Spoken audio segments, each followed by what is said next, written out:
अस्सलामुअलैकुम। आप लोग देख रहे हैं प्रोग्राम सुबह बखैर पाकिस्तान और मैं हूं सामिया राशिद। आप सबको बहुत बहुत सुबह बखैर, गुड मॉर्निंग। कैसे हैं आप लोग और कैसा गुजर रहा है आपका दिन? हमेशा की तरह यही दुआ करूंगी कि जहां कहीं हो खैरियत के साथ और हमारा शो वॉच कर रही हो। नो डाउट ऐसी न्यूज़ हम आए दिन सुनने को हमें मिल रही होती हैं। ऐसी न्यूज़ के हम परेशान होते हैं और अफसरदा भी होते हैं कि क्या हो रहा है। लेकिन ये सिर्फ पाकिस्तान में नहीं हो रहा, हादसे जो हैं हर जगह हो रहे हैं। दुनिया है इसी तरह चलती है। लेकिन वो जो हादसे होते हैं वो किस नौयत के होते हैं? समटाइम्स वो इस नौयत के होते हैं कि इंसान की अपनी गलती ज़्यादा होती है, उस पे हमें बहुत ज़्यादा दुख होता है। आप समझ गए होंगे मैं किन हादसों की बात कर रही हूँ, जो हम आए दिन न्यूज़ में देख रहे हैं, जो आप डेली हमारी न्यूज़ सेगमेंट में देखते रहते हैं। हमारी सारा दिन न्यूज़ चलती हैं। तो ऐसा नहीं होता कि हम सिर्फ न्यूज़ पढ़े होते हैं या हमारे चैनल से सिर्फ न्यूज़ नशर हो रही होती हैं, बल्कि वो लोग जो ये यकीन करें आप तक ये ख़बर पहुंचा रहे होते हैं वो भी उतने ही दुखी होते हैं। जो पीछे टीम बैठी होती है वो भी उतनी ही दुखी होती है। लेकिन इन मसाइल के हल जो हैं हमें मिलकर तलाश करने हैं। और टेंशन लेने से, डिप्रेस होने से जो होता है वो मसाइल हल नहीं होते। मैं हमेशा कहती हूँ पॉजिटिव एनर्जी के साथ अपने दिन का आगाज़ करें। और अगर आप किसी चीज़ को कंट्रोल करना चाह रहे हैं या उस दिन आप कोई काम करना चाह रहे हैं तो उसको बहुत पॉजिटिव वे में करें। अल्लाह ताला जो है वो रास्ते बनाता है और आसानियाँ करता है। अल्लाह ताला हमारे मुल्क में जो इसी तरह सलामती जो है वो बरकरार रखे और ये जो हादसे हो रहे हैं इसको हम इसको कंट्रोल कर पाएँ, इन हादसों को जो कि हमारी अपनी गलतियों की वजह से जो ख़ास तौर पर होते हैं।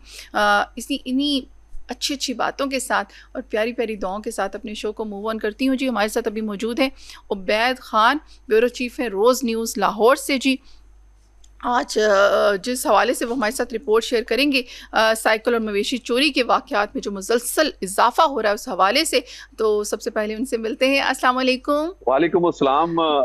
बिल्कुल, लाहौर शहर के अंदर मवेशी और उसके अलावा साइकिल चोरी हो, मोटरसाइकिल चोरी हो, राहदरी की वारदातें हों और उसके अलावा दीगर वारदातें हों, और रमा साल की अगर मैं बात करूं तो उनमें काफी हद तक कंट्रोल भी किया जा सका है, और बल्कि कुछ थाने ऐसे हैं कि जहां पर कंट्रोल नहीं दिखाई दिया है। ओवरऑल अगर सूरत हाल की बात की जाए तो खासकर शहर के अंदर इन वारदातों के ऊपर काबू उस वक्त पाया गया जब सीसीडी जैसे इदारे बनाए गए थे जो इंतहाई मुतहर्रिक नजर आते हैं। उसके अलावा जो मुख्तलिफ विंग्स हैं, इन्वेस्टिगेशन है, उसके साथ साथ पीरा फोर्स है, डॉल्फिन है, दीगर जो फोर्सेज बनाई गई हैं वो भी अपना काम कर रही हैं। मगर जो दिन दिहाड़े वारदातें होती हैं, अफसोस तब होता है कि उसके ऊपर फिर सवाल भी ये पैदा होता है कि पुलिस शायद काम कर रही है या नहीं कर रही है। अगर काम कर रही है तो ये वारदातें कैसे हो रही हैं शहर में? अगर मैं साइकिल और मवेशी चोरी के वाकयात में मुसलसल इजाफा जो है कि माजी के अंदर हमने देखा था कि होता रहा था, और रमा साल की रिपोर्ट जो है इस वक्त वो सामने आई है, जिसमें पुलिस रिकॉर्ड के मुताबिक रमा साल साइकिल चोरी के 124 और उसके साथ साथ जबकि मवेशी चोरी के 437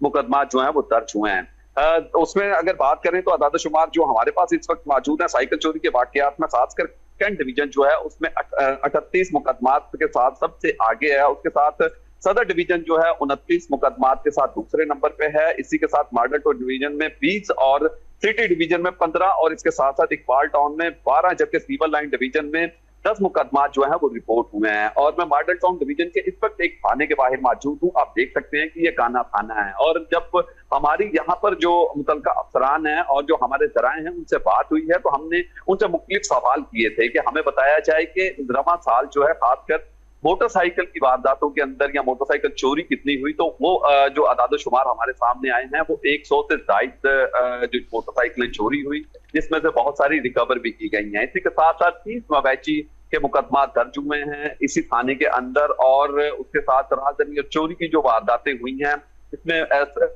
स्नैचिंग है, मोबाइल स्नैचिंग है, उसके साथ साथ दीगर जो है वो 150 से जायद है। और साइकिल चोरी की वारदातें 10 के करीब हो हुई हैं। इसी तरह से मुख्तलिफ वारदातें जो हैं वो दिन ब दिन होती हैं, मुकदमा होते हैं। पुलिस, ये मैं नहीं कह सकता हर किसी की अपना काम नहीं कर रही है, पुलिस अपना काम कर रही है, मगर उसके साथ साथ जो वारदातें हैं उनके ऊपर किसी हद तक कंट्रोल किया गया है। मगर हम ये नहीं कह सकते हैं कि मुकम्मल तौर पर वारदातें खत्म हो चुकी हैं शहर के अंदर और जो चोर डाकू हैं उनका खात्मा हो चुका है। बिल्कुल वो वारदातें भी हो रही हैं, लेकिन उनके अंदर नुमाया कमी आई जो फोर्सेज बनाई गई उनके होते हुए। और लेकिन इसके साथ साथ हमने एक माध्यमिक रिपोर्ट जो थी वो शाया की थी रोजनामा पाकिस्तान और अपने चैनल के ऊपर के यही वो थाना था जिसमें हमने ये बताया भी था, उस पर पॉइंट आउट किया था कि 3 हफ्तों के दौरान 3 दर्जन से ज्यादा वारदातें जिसमें डकैती की वारदातें थी इसी थाने की हदूद के अंदर हुई थी। और इसके साथ साथ मॉडल टाउन डिवीजन या कैंट डिवीजन हो, सदर डिवीजन हो, जो डिवीजन हैं लाहौर शहर की, वहां पर वारदातें होती हैं जिसमें लेकिन उन वारदातों के ऊपर काबू पाने के लिए जो आला हुकाम है वो सर जोड़े हुए हैं। उसके साथ साथ जो हमारी जो आला अफसरान है उनके जराए से जो हमारे पास खबरें आ रही हैं कि वो ये भी कहा जा रहा है कि जल्द अज जल्द वो कोशिश ये की जा रही है कि एक ऐसा मैकेनिज्म लाया जाए जिसके जरिए से मजीद जो वारदातें हैं कि इनके ऊपर कंट्रोल किया जा सके। इसमें एक अभी हमने देखा है कि हमारे जराए के मुताबिक एक तब्दीली जो है, खास इसको मैं तब्दीली कहूंगा कि तब्दीली रूनुमा होती हुई दिखाई दे रही है। अब जितने भी लोग होंगे जिन्होंने थानों के अंदर दाखिल होना होगा, एक बायोमेट्रिक सिस्टम जो है वो लाया जा रहा है, उस सिस्टम के जरिए ही वो थानों के अंदर दाखिल होंगे। और जिसमें कहा इसमें होगा ये कि जो जिस सिस्टम के जरिए वो दाखिल होंगे यकीनन उसमें जो आम तौर पर खुले आम थानों के अंदर जो लोग होते हैं, जिसमें हमें ये पता चलता था माजी में कि जो डॉक्टर वो दिन बना रहे थे ना बाहर ना सिर्फ बाहर बल्कि थानों के अंदर भी वो मौजूद नजर आते थे। तो इस तरह की जो सूरत हाल है पुलिस की जानिब से जो है खास कर इसके ऊपर काम किया जा रहा है इस महकमे की जानिब से।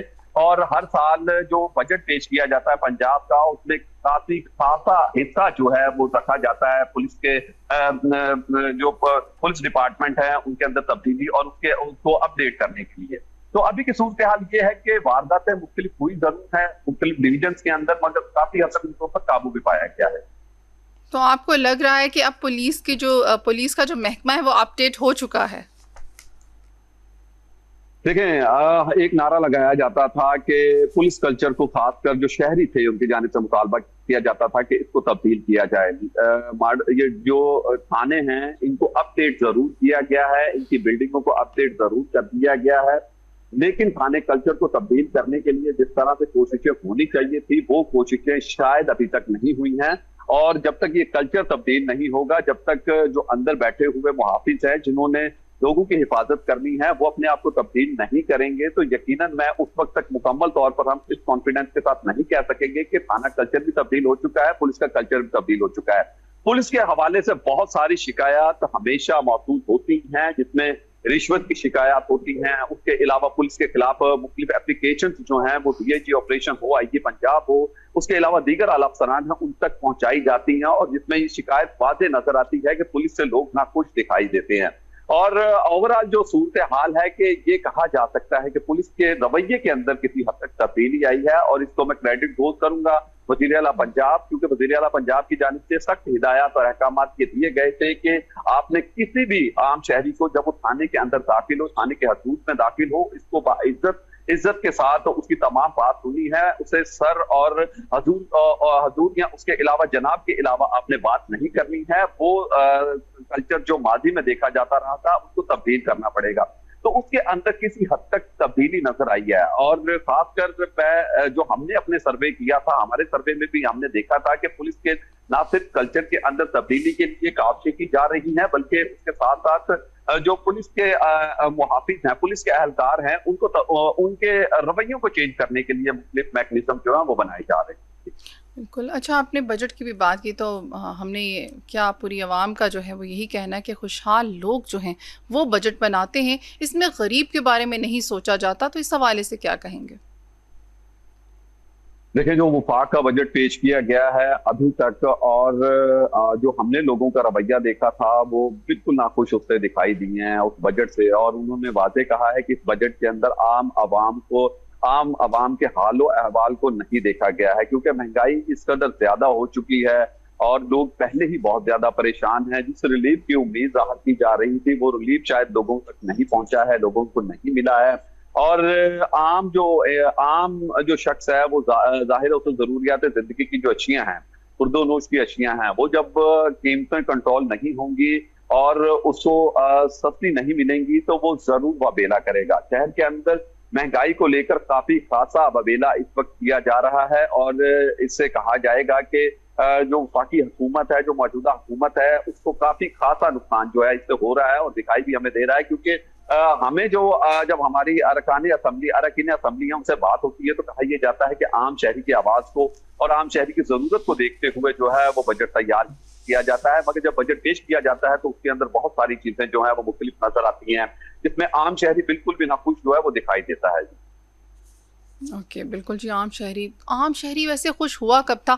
अच्छा, वो कौन से पॉइंट्स हैं उबैद साहब आप समझते हैं कि जो बजट में जो सबसे ज़्यादा आवाम को, ख़ास तौर पे डेफिनेटली सी बात है, गरीब आवाम की बात करूँगी, 10 करोड़ से ज़ायद आबादी तो हमारी गुर्बत में मुब्तला है। तो क्या वो पॉइंट्स हैं, जब आपने सर्वे किया या लोगों से, आवाम से उसकी राय जानी, तो आपको लगा कि ये पॉइंट्स लोगों को ज़्यादा हर्ट किया है या उसने ज़्यादा उनको हिट किया है कि ये नहीं होना चाहिए था? देखिए, अवेयरनेस बहुत ज्यादा आ चुकी है लोगों के अंदर। और पहले जब हमने लोगों से बात की थी तो उसमें 70% ऐसे लोग मौजूद थे जो आम लोग थे, जिनको बिल्कुल भी इंटरेस्ट नहीं दिखाई दिया था बजट के हवाले से। और जो 30% थे उन्होंने वादे अपने मुतालबा सामने रखे थे। उन्होंने कहा था कि इस वक्त बिजली बहुत ज्यादा महंगी है और जरूरत की चीजें जो हैं, जिसमें घी है और उसके अलावा दाल है और उसके साथ साथ मुर्गी का गोश्त है या दीगर गोश्त है या जरूरत की तमाम वो चीजें जो घर के अंदर रूटीन में इस्तेमाल होती हैं, तो उन्होंने बताया कि वो बहुत ज्यादा एक्सपेंसिव हो चुकी हैं। और उसमें उन्होंने कहा कि उसके अंदर जरूर कमी होनी चाहिए ताकि जो आम शहरी है वो उसका सांस ले सके। लेकिन लोगों ने वादे ये कहा कि जी हमारी राय को कब मुनज़्ज़म रखा जाता है बजट के अंदर, और ना ही हमारी राय को मुनज़्ज़म रखा जाता है और ना ही आवाम को देखते हुए बजट जो है वो तैयार किए जाते हैं। लोग अवेयर हो चुके हैं, वो उन्हें बहुत सारी चीजों के मुतालिक वो खुद बताते हैं कि बजट जो है वो कहीं और से तैयार होता है और उसको सिर्फ रीड कर दिया जाता है अवानों के अंदर बैठकर। तो यकीनन अगर इस बजट के अंदर अवाम की राय को देखा जाता, या मैं खासकर ताजरों की बात करूं तो ताजर तबके की राय को देखा जाता है, जिनके साथ साथ जो वफाकी हुकूमत के जो अफसरान है उनकी मुख्तलिफ मुलाकातें भी हुई थी और उनमें बारहा वो बताया भी गया था कि जो ताजर है वो टैक्सेस को लेकर बहुत ज्यादा परेशान है, आम शहरी महंगाई को लेकर बहुत ज्यादा परेशान है, तो उसको इस वक्त रिलीफ की जरूरत है, क्योंकि घरों के अंदर किचन चलाना इस वक्त इंतहाई मुश्किल हो चुका है। यही सूरत हाल रही तो आम शहरी जो है वो मजीद महंगाई की चक्की तले दबेगा और मजीद उससे वो परेशानी का सामना करना पड़ेगा। जिस तरह हमने अपने आखिरी प्रोग्राम में मॉर्निंग शो के अंदर मैंने बताया था कि जो इस वक्त शहर के अंदर दूध है उसकी सरकारी कीमत और सरकारी नर्कनामे के मुताबिक वो 170 रुपए है, तो वो शहर के अंदर 220 और 240 रुपए फरोख्त हो रहा है। दही की कीमत 190 रुपए सरकारी कीमत मौजूद है, तो वो 260 रुपए तक फरोख्त हो रही है। रोटी 16 रुपए की बजाय 20 रुपए में फरोख्त की जा रही है।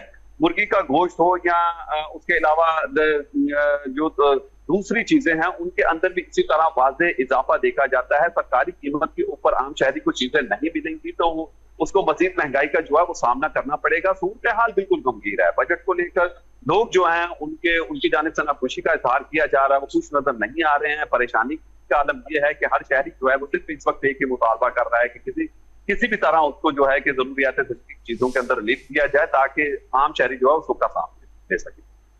ओके, तो एक अंदाजे के मुताबिक वही बात है कि 10 करोड़ से जो ज़ायद आबादी है उसको बुनियादी ज़रूरियात ही मुयस्सर नहीं हो पा रही, और डेफिनेटली सी बात है कि ये सारी आबादी जो है वो गुर्बत में शामिल होती है। मैं क्या अल्फाज नहीं है मेरे पास, क्योंकि ये वो पॉइंट है जब हम बजट आ रहा था तब भी हम यही बात डिस्कस कर रहे थे, और अब बजट आ चुका है तो भी यही मसला वहाँ मौजूद है। तो इस हवाले से क्या कहेंगे, बुनियादी ज़रूरियात आवाम को कब मुयस्सर होंगी? आखिर क्या इसी तरह टैक्स और बजट जो है वो गरीब आवाम पर लगता रहेगा? देखिए, हमेशा जो भी हुकूमत आती है बहुत सारे वादे किए जाते हैं उनके साथ, और ये यकीन उन्हें दिलाया जाता है कि जब वो इक़्तिदार के अंदर मौजूद होंगे तो वो जो बुनियादी जरूरत की चीजें हैं उनको सस्ता किया जाएगा, उनको पर काम किया जाएगा और आम शहरी का ख्याल रखा जाएगा। हमने देखा था कि रोटी कपड़ा और मकान का नारा माजी में भी हमने सुना था और अभी भी हम सुन रहे हैं कि शहरी जो है कि आम तौर पर वो उसकी जरूरत जो है वो क्या है कि रोजमर्रा जरूरियात जिंदगी जो अशियां हैं उनके अंदर कमी रूनुमा की जाए, वो नाखुश दिखाई देता है। दूसरी जानिब किसान की बात करें तो किसान बहुत ज्यादा परेशान है, और इसके साथ ताजरों की बात की जाए तो ताजर बहुत ज्यादा परेशान है। शहर के अंदर कोई एक ऐसा शख्स नजर नहीं आता, कोई एक ऐसा खास मखसूस तबका नजर नहीं आता कि जो खुद को ये कहे कि जी हम खुश हैं, जो कारोबार हैं हम उनसे खुश हैं, जो मौजूदा चीजें जो वो परचेज कर रहे हैं या इम्पोर्ट कर रहे हैं एक्सपोर्ट कर रहे हैं उनसे खुश हैं। तो कहीं पे भी खुशी का आलम दिखाई नहीं देता, हर तरफ परेशानी का आलम है शहर के अंदर। जब तक ये तमाम जी सब चीजों के ऊपर उबैद साहब, कंट्रोल नहीं हम दुआ कर सकते हैं हमेशा की तरह। हमारे पास सिर्फ यही एक हथियार है, दुआ का, और यही बहुत ताकतवर है कि ये जो परेशानी है ये अवाम की किसी तरह कम हो जाए, और वह अल्लाह ताला ही हैं जो कम कर सकते हैं। क्योंकि अब हमारे जो हाथ हैं वो आईएमएफ ने बांधे हुए हैं। तो जी हमारे साथ अभी मौजूद है राना उमैर साहब, रिपोर्टर हैं रोज़ न्यूज़ से। उनसे भी जी यही बजट के हवाले से ही हम बात करेंगे, क्योंकि पाकिस्तान का जो माली साल है, फिर से बताते चलें, 2026 से 2027 का जो वफाकी बजट है वो अवाम का उस पर जो अमूमी रद्द-ए-अमल है वो बहुत शदीद मायूसी और गुस्से और तशवीश पर मबनी है। तो जी अस्सलाम वालेकुम राना उमैर साहब। जी वालेकुम सलाम मैम। जी तो उमैर साहब, आप आज इसी हवाले से बताएंगे, बजट के हवाले से तो क्या कहते हैं, क्या ये बोझ जो है टैक्सेस का गरीब आवाम पर इसी तरह पड़ता जाएगा, हमेशा की तरह बढ़ता जाएगा, और आवाम जो है इसी तरह गुर्बत से मरती रहेगी? देखें, बजट से पहले ये चीज़ बारहा बार सब मेंशन कर रहे थे कि ये आईएमएफ बजट है, अवाम दुश्मन बजट है। बजट में आई थिंक ये जितने भी प्रोसीजर किए गए, वो टैक्सेस के हवाले से हों, वो पॉलिसीज़ के हवाले से हों, उन दोनों में ही हम फेल हुए हैं और हुकूमत भी उसमें फेल रही है। 200 से 220 अरब रुपए के इजाफी टैक्सेस अवाम पे थोपे गए। अब एफबीआर की जानिब से भी गुज़िश्ता राज एक चीज़ सामने आई, जिसमें 15 to 20% चीज़ों में इंक्रीज किया जा रहा है, जिसमें 18% जीएसटी लगने जा रही है। मज़ीद चीज़ों में वॉशरूम की चीज़ों से लेके जो इम्पोर्टेड सामान है, जिसमें बैग हो गए, हैंड कैरी बैग हो गए, ज्वेलरी का सामान हो गया, उसमें 18% जीएसटी लगने जा रही है। जैसे आपने बजट की बात की, बजट में भी ये सवाल वज़ीर ख़जाना से सीनियर सहाफ़ियों की जानिब से भी किए गए, लेकिन उनका रद्द-ए-अमल कुछ खास आया नहीं। उनकी जानिब से भी यही कहा गया था कि ये अवाम के लिए जो बेसिक नेसेसिटीज़ हैं उन पर वर्कआउट नहीं किया गया। 41,700 जो उजरत रखी गई है, क्या इसमें एक आम आवाम का घर चल सकता है? जब 37 रखी गई थी तो उसमें आम एक इंसान का घर नहीं चल पाया, तो क्या 41,700 में चल पाएगा? वज़ीर ख़जाना जैसे सालों साल जो जवाब देते आ रहे हैं कि हम इन चीज़ों पे वर्कआउट कर रहे हैं, तो वही पॉलिसी शेयर की गई वज़ीर ख़जाना की तरफ से भी, बिल्कुल यानी तरफ से इस बात का जवाब दिया गया कि पहले 6 माह जो 6 लाख अर्न कर रहा है उस पर कोई टैक्सेस नहीं है। हाँ, 2 चीज़ें ज़रूर हुकूमत की तरफ जाती हैं, जो कि टैक्सेस के हवाले से, जो कि 50,000 जो मंथली अर्न कर रहा था पहले, उस पर टैक्स बढ़ाकर उसकी जो सैलरी है 1 लाख पे अब टैक्स नहीं होगा। जिसकी आमदन 1,83,000 होगी उस पर टैक्स आयद किया जाएगा। जो 6 महीने के 6 लाख अर्न कर रहा है उस पर कोई टैक्स नहीं है। और दूसरी जो फिक्स स्कीम इंट्रोड्यूस करवाई गई ताजरों के हवाले से, वो भी एक खुशाइन चीज़ है। आप देखना ये होगा कि इससे पहले 12 स्कीमें हुकूमत पाकिस्तान इंट्रोड्यूस करवा चुकी है, फाइनेंस सेक्टर उसमें इन्वॉल्व था। अब ये 13 स्कीम क्या कामयाब होगी, यही सवाल किया गया था। बिलाल अज़रकियानी से भी उनकी तरफ से रिस्पॉन्स मिला कि हमने 2 से 3 चीज़ें डिफरेंट की हैं इस स्कीम के अंदर। तो ऑब्वियसली ये ताजिर स्कीम से हम लोग मिले, जितने भी दुकानदार थे उनसे मिल बैठ के हमने बात की, तो होप्स हैं कि ये स्कीम चल पड़ेगी। तो आपको लग रहा है ये स्कीम चल पड़ेगी और इससे आवाम को फायदा होगा? कह सकते हैं मैम, क्योंकि 12 स्कीमों की तरफ जो एक्सपीरियंस हुआ था इनका, वो कुछ खास नहीं था। बिलाल अज़रकियानी की तरफ से भी यही कहा गया कि हमने 2 से चीज़ें ऐसी डिफरेंट रखी हैं स्कीम के हवाले से। पहला तो उन्होंने ये बताया कि ताजिर बरादरी के साथ बैठ के उनके माइंड ऑफ थॉट्स पे काम किया गया कि वो चाह क्या रहे हैं, कैसी पॉलिसी वो लाना चाह रहे हैं। तो होप्सो हैं, हुकूमत पाकिस्तान भी होप्सो है कि ये जो ताजिर स्कीम है टैक्स के हवाले से, ये कुछ सक्सेसफुल हो पाएगी। जी उमैर साहब, ये जो होपफुल होना है, ये इसी होप पर हम हमेशा से ज़िंदा है। अच्छा, पेट्रोलियम लेवी और ईंधन की जो कीमतें हैं, अगर उसके हवाले से बात करें तो जमात इस्लामी के जो हाफिज़ नईमुर रहमान हैं, उन्होंने शदीद तनकीद करते हुए कहा है कि पेट्रोलियम लेवी को हुकूमत ने अपनी आमदनी का सबसे बड़ा ज़रिया बना लिया है, जिसका बराह रास्त असर ट्रांसपोर्ट और हर आम चीज़ की कीमत पर पड़ता है। उन्होंने बहुत डायरेक्टली जो है ये एक्यूज़ किया है जी हुकूमत को। इसके हवाले से क्या कहेंगे? देखें, पेट्रोलियम लेवी पर वो ठीक उनका रद्द-ए-अमल आया है, क्योंकि आईएमएफ की तरफ से बढ़ाने का कहा गया था पेट्रोलियम लीवी पर। अब ये जो चार्ज करने जा रहे हैं वो तकरीबन 1727 अरब रुपए पेट्रोलियम लीवी पर, एक साल का 1000 अरब रुपए ये ऑलरेडी एडवांस इनके पास रेवेन्यू जमा हो चुका है। आईएमएफ की तरफ से फिगर बताया गया था 1727 अरब रुपए का।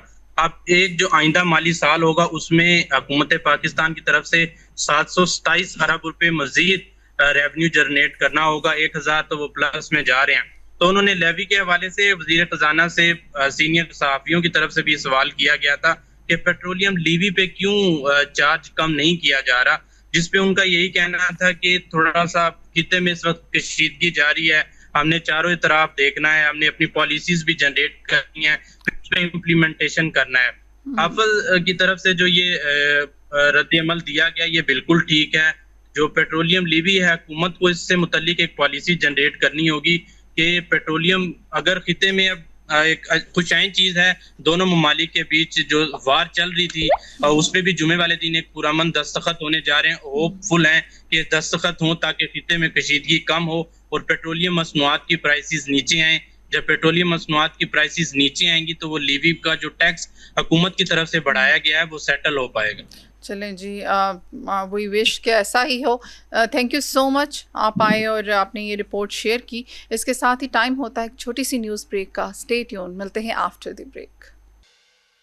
Welcome back. हम आ चुके हैं वापस और हमारे साथ अभी मौजूद हैं जी कर्नल मलिक अयूब अवान, जो कि एनालिस्ट हैं, और आज हम उनसे जानेंगे उस खबर के बारे में जिसको सुनकर हम सब खुश हैं, पूरी आवाम खुश है। बिल्कुल आप जान गए होंगे जी, वज़ीर आज़म के ऐलान के बाद ट्रंप ने भी जो है मुआहदे की तस्दीक कर दी है और आबनाए हरमज़ जो है जुम्मे को खोलने का ऐलान कर दिया है। सबको मुबारक हो जी, ये जो ट्रंप ने डिसीजन ले लिया है और इससे हम सब जो हैं वो बहुत खुश हैं। तो इसी हवाले से हम जानेंगे आज कर्नल मलिक अयूब अवान से। अस्सलाम वालेकुम।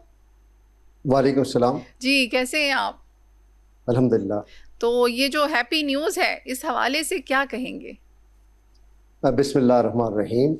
108 दिनों के बाद ये आज की एक ज़बरदस्त खबर मिली हमें, जो कि डोनाल्ड ट्रंप ने अपने सोशल मीडिया के ऊपर अपनी एक पोस्ट डाली और उसने पूरी दुनिया को बता दिया कि आज हमारा ईरान के साथ एग्रीमेंट हो गया है और डेफिनेटली उसका जो MOU है वो साइन होगा 19 जून को स्विट्ज़रलैंड में, जिसको आज हमारे प्राइम मिनिस्टर ने भी सुबह अनाउंसमेंट दी कि ये एक बहुत खुशखबरी है जो कि कौम के लिए भी है, पूरी दुनिया के लिए है। और अगर हम देखें तो इसके बैकग्राउंड में अगर जाएं तो ये एस्केलेशन 28 फरवरी को स्टार्ट हुई, जिसके अंदर पूरी दुनिया इन्वॉल्व हुई, पूरी दुनिया अफेक्टेड हुई, बच्चा अफेक्टेड हुआ, पूरी पॉपुलेशन अफेक्टेड दुनिया की हुई, जिसका हमें पता है कि 20% जो हमारा ऑयल है वो जो सी रूट के थ्रू जाता है वो स्ट्रेट ऑफ हॉर्मस के थ्रू जाता है और GCC सारे इस एस्केलेशन में बुरी तरह मुतासिर थे। और देखें ये जो मिलिट्री माइट जो अमेरिका ने शो की है अगेंस्ट ईरान, तो ये ऐसी मिलिट्री माइट थी जिसको डेफिनेटली कई सदियों से वो कोशिश कर रहे थे कि हम इसको ईरान के ख़िलाफ़ इस्तेमाल करें। फिर हम देखिए पिछले 5-4 डेकेड से ये सिचुएशन चल रही थी और अमेरिकन प्रेसिडेंट जितने भी आए उन्होंने भी कोशिश की। तो ट्रंप ने ये क्रेडिट लेने की कोशिश की कि मैं राइटली कहता हूँ कि मैं जंगें ख़त्म कराने वाला प्रेसिडेंट हूँ और मैंने एक और जंग को भी ख़त्म करा दिया, जो कि बिल्कुल इट वाज एन ऑफिंग। अब देखिए ये एक्सटेंडेड फॉर्म ऑफ डिप्लोमेसी होता है, जब आप एस्केलेशन करते हैं तो आपको डिप्लोमेसी को एक्सटेंड किया जाता है और ये वही उसी की एक कड़ी है कि हम देख रहे हैं कि MOU साइन होने जा रहा है, जिसका हेडक्वार्टर खातिमुल अंबिया ईरानियन हेडक्वार्टर ने भी इसको कंफर्म किया है कि हम इस एग्रीमेंट को हमने एक्सेप्ट किया है और हम अपनी मोडालिटीज़ को हमारे जो अगले 60 दिन है 60 डेज में इसको क्रिस्टलाइज करेंगे और फिर फाइनल हम इसको सिग्नेचर करेंगे। अब ये ऑब्वियसली MOU हो जाना एक बहुत बड़ी अचीवमेंट है। अब इस पूरी सिचुएशन में देखें तो स्ट्रेट ऑफ हॉर्मस जो है जब ओपन हो जाएगा इस फ्राइडे को, तो उसमें हमारी प्राइस जो है पेट्रोलियम की वो नीचे आ जाएगी और अगर आप देखें तो ये प्राइस 106 बैरल तक ये गई है, जिसकी वजह से हमारे मुल्क में भी पेट्रोल की और ऑयल प्रोडक्ट्स की जो प्राइसेस हैं वो कितनी ज़्यादा हुई हैं। कितनी दुनिया में देखिए पेट्रोलियम प्रोडक्ट्स की जो है वो लाइफ लाइन है। जब भी इस तरह की सिचुएशन होती है तो प्राइस हाइक आता है। अमेरिका के अंदर भी 13 सालों में सबसे ज़्यादा प्राइस हाइक इन दिनों में आया है। और हम इस पूरी सिचुएशन को अगर विजुअलाइज करें तो हमारा ये जो LNG और पावर कॉरिडोर है, इस तमाम में हमारा यही प्रॉब्लम हुआ है कि हमारी प्राइस हाइक की वजह से जो क्वालिटी ऑफ लाइफ है बुरी तरह अफेक्ट हुई है। अब सुन रहे हैं कि 80 to 84 डॉलर की जब बैरल हो जाएगी तो हमारी भी पेट्रोलियम प्राइसेस नीचे आएगी। एक्सपेक्टेडली 230 250 तक हमारी पर लीटर तक प्राइसेस आने का इम्कान है। इसके साथ हम देखिए LNG एक बहुत बड़ी एनर्जी सोर्स है, वो भी पाकिस्तान के अंदर और दुनिया में भी कतर से जो आ रही थी वो भी डिसरप्टेड थी, उसकी वजह से भी प्राइस हाइक हो रहा था। और ईरान का ऑब्वियसली एट द मोमेंट जो स्टेक है वो अब प्रेसिडेंट ट्रंप ने कह दिया है कि जो हमारा इस वक्त उनकी नेवल ब्लॉकेड है उसको हम ख़त्म कर रहे हैं। अब ये ख़त्म होगा तो ईरान की जो क्वालिटी ऑफ लाइफ है, ईरान की जो इकोनॉमिक एक्टिविटीज़ हैं वो भी जनरेट होगी। अब ईरान का जो सबसे बड़ा इशू है, जो डीपली कंसर्न इशू है, वो न्यूक्लियर का है।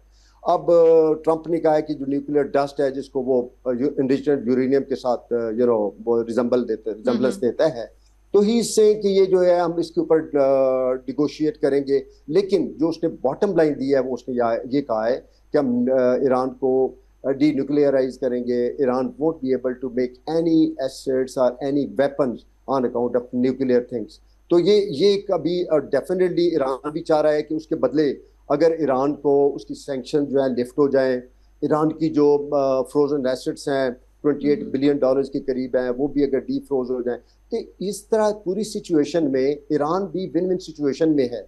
ईरान की ऑब्वियसली जो इकोनॉमी एट द मोमेंट है, जिस तरह के ईरान ने और इजराइल ने अमेरिका और इजराइल ने स्ट्राइक्स किए हैं, और ईरान की जो सिचुएशन है, इंफ्रास्ट्रक्चर है उनका, रेलवे का है, कम्युनिकेशन है, उनकी साइट्स हैं, उनकी जो मिसाइल्स लॉन्चर्स की साइट्स हैं और जो उनके एसेट्स की साइट्स हैं वो बुरी तरह अफेक्टेड हुई हैं। लेकिन वो कौम, उन्होंने बड़ी रेजिलियंस शो की है, उन्होंने अपना वार स्टेमिना सस्टेन किया है। अगरचे उनका एज पर ट्रंप कि उनका 20% एसेट्स रह गए हैं, लेकिन वो कौम अभी भी तैयार थी। अभी भी देखें उनके hard liners, they are still of the point कि अभी हमें नेगोशिएट नहीं करना चाहिए। लेकिन बेटर सेंस हैज प्रिवेल्ड। आपको पता है कि कुछ अर्सा पहले बड़े अखबारात में बताया गया, जिसमें वाशिंगटन टाइम भी है, गार्डियन भी है, न्यूयॉर्क टाइम भी है, कि हमारे जो फील्ड मार्शल हैं वो एक one of the favourite field marshal हैं ट्रंप के, उन्होंने भरपूर अपना रोल अदा किया। और आपने देखा कि इंटीरियर मिनिस्टर ने भी आज सुबह पोस्ट लगाई कि जो फील्ड मार्शल आसिम मुनीर ने कहा उन्होंने करके दिखा दिया। और वाकई ये हमारे लिए भी और इस खित्ते के लिए भी, अब देखें हमारे जो डेफिनेटली हमारे खत्ते के लिए तो ये बहुत, देखिए हम सभी परेशान थे, तमाम ममालिक बहुत परेशान थे, और ख़ास तौर पर हम जैसे ममालिक जो अमन पसंद हैं। बिल्कुल सही कहा आपने। और ये देखिए GCC की कंट्रीज हमारे सारे फ्रेंडली कंट्रीज हैं, इस्लामिक कंट्रीज हैं, हमारे साथ उनके diplomatic relations are at the best. हमारे इस पूरे एपिसोड में 108 दिनों में जिस तरीके से हमारी फॉरेन मिनिस्ट्री ने, हमारी मिलिट्री लीडरशिप ने, हमारी डेमोक्रेटिक लीडरशिप ने जिस तरह रोल अदा किया वो प्रेज वर्दी है। पूरी कौम, पूरी दुनिया उनको सल्यूट कर रही है। अब आप देखें कि इस पूरे सिनेरियो में अगर हम देखा जाए तो हमारे साथ टर्की ने बहुत सपोर्ट किया, हमारे साथ सऊदी अरब ने बहुत सपोर्ट किया, इजिप्ट ने सपोर्ट किया, और कतर ने फाइनल जो हमारी ये जितनी भी सिचुएशन को डेवलप किया और सिचुएशन को इम्प्रूव किया, कतर ने बड़ा पॉजिटिव रोल अदा किया। और आज देखिए, आज सुबह E4 कंट्रीज़ के, जिसके अंदर UK है, जर्मनी है, फ्रांस है, इटली है, इनके तमाम हेड ऑफ द स्टेट्स ने हमारे पाकिस्तान को कंग्रेचुलेट किया। और इसके अलावा आप देखो UN के सेक्रेटरी जनरल ने भी कंग्रेचुलेट किया पाकिस्तान को, स्पेशली सराहा गया कि पाकिस्तान की जो डिप्लोमेटिक एफर्ट्स हैं वो आज रंग लाई हैं, और पूरी दुनिया ने देख लिया कि हम एक डिप्लोमेटिक और पीस मेक, ये हमारा रोल इंशाल्लाह रहेगा। और इस तरीके से पाकिस्तान का स्टेचर बहुत ऊपर गया है, और दुनिया देख रही है कि पाकिस्तान एक पीस कीपर के तौर पे सामने आया है। और हमेशा पाकिस्तान ने ये एफर्ट किया है कि जब भी इस तरह के जब भी कॉन्फ्लिक्ट्स हुए हैं, स्पेशली मिडल ईस्ट के अंदर हुए हैं या साउथ एशिया के अंदर हुए हैं, पाकिस्तान ने हमेशा अपना मुस्बत रोल अदा किया है। और आप देखें कि इस पूरी सिचुएशन में अब स्टेट ऑफ हॉर्मस का खुलना और टोल फ्री खुल जाना, क्योंकि इसके ऊपर एक और प्रॉब्लम चल रहा था कि माइट इज वेल कि ईरान जो है वो इसके ऊपर कुछ अपने टैक्सेस इम्पोज करेगा।